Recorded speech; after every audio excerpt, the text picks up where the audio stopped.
Now, from the station you count on for local news that matters, this is KARK4 News at 4. It is hard to imagine the magnitude of the flooding. It is difficult to comprehend. We've never seen this before. We've never had to deal with this before. We need prayers. We need people to be calm. We need a caring heart. We need patience. We have over 500 homes that have been affected here in Arkansas thus far, and that's probably a conservative number. Lots of us don't have flood insurance, so I really don't know what to do next. I keep praying.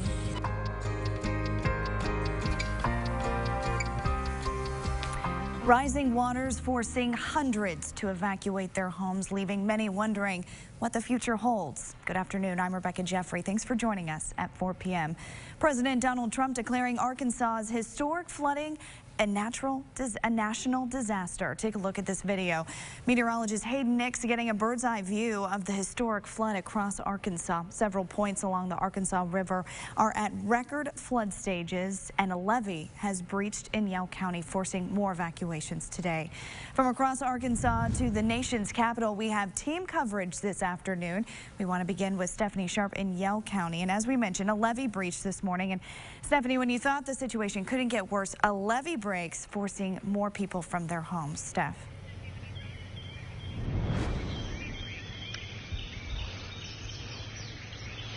Yeah, Rebecca, that's exactly right. A levee breach was the last thing folks here in Yell County wanted to hear. And if you take a look behind me, this road is covered with water. And just to give you a little bit of perspective on how fast the water is coming up, earlier today around noon, we were able to easily pass this road, get to the other side, closer to that levee breach where it happened overnight. But the water quickly covering the roads. You can see folks here in the area, they're trying to get what they can out to get it back to higher ground, higher land. We spoke with one man who lives close to this area. It's not just the people here that are trying to get out, but the wildlife as well. There is a deer that's stuck in one of the fences here. They're trying to, that's also trying to get to higher ground. Now these farmers, they're going out to be able to try to cut this deer out of the fence. So it is just affecting everyone. But talking about that levee, it did breach overnight. People in the area, they frantically evacuated their stuff out. One neighbor, she says there could still be livestock back in that area. They're hoping to get all of those livestock and all of the things back to higher ground. As for the record-breaking flood, it continues, and now these folks in this area, they just have to sit back and wait to see where else this water goes. My boyfriend actually helped get a lot of hay out this week, 100 bales. There's still more.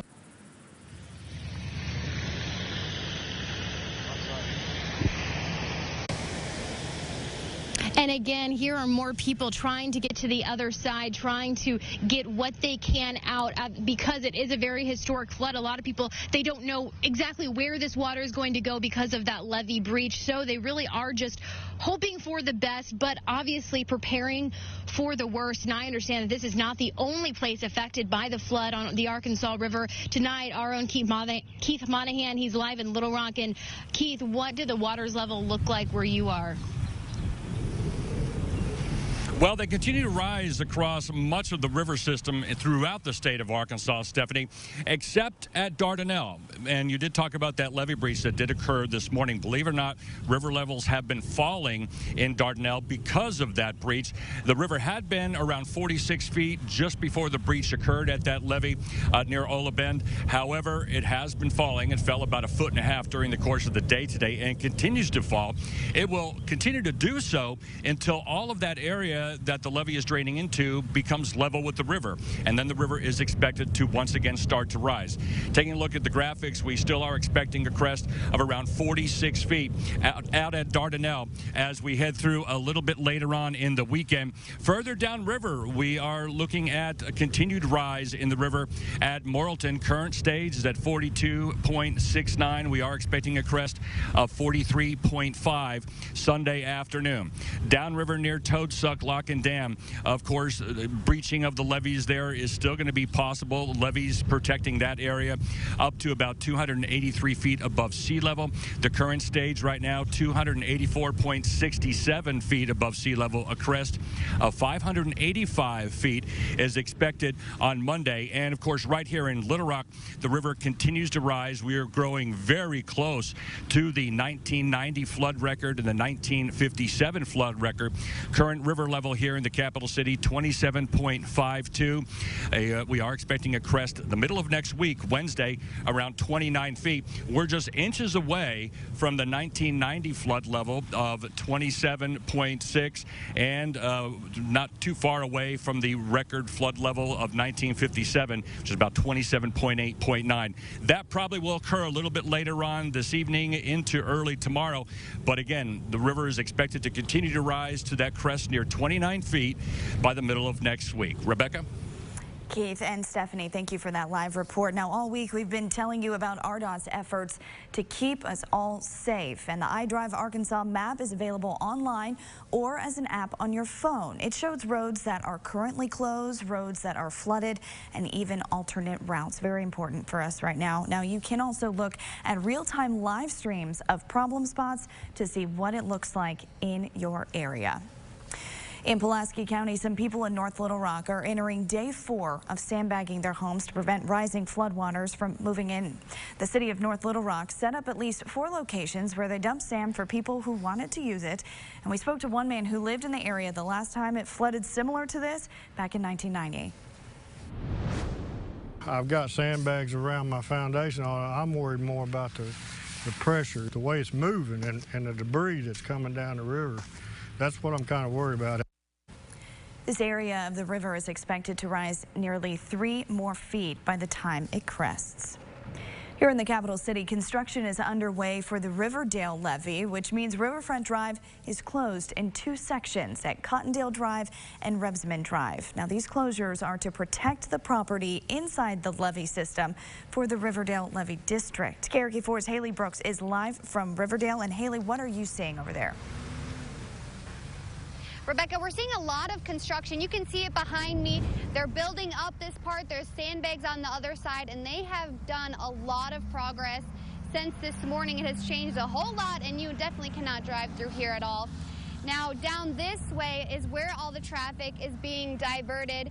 There's big road closed sign up, and people are being rerouted. But you can see that a lot of people, too, are stopping to come to see what's going on. Everyone's curious about the progress. Now, there are only 2 roads you can take to get into this area. They are Cedar Hill Drive and Riverdale Road. I spoke with the woman, Melissa Daniker, who lives on this road, and she came to check out the progress, but is still feeling uneasy about how well the levee will hold the water. She told me just a few nights ago her apartment was flooded because of the rain, and now she's worried about any water threats.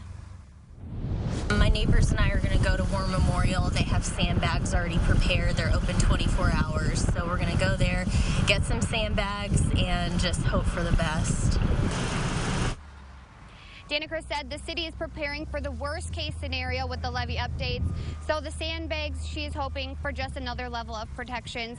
I spoke with others in the area who are not risking it and are just leaving the area. Now, if you live in Pulaski County and you are wanting sandbags, you can head over to our website for a list of the locations.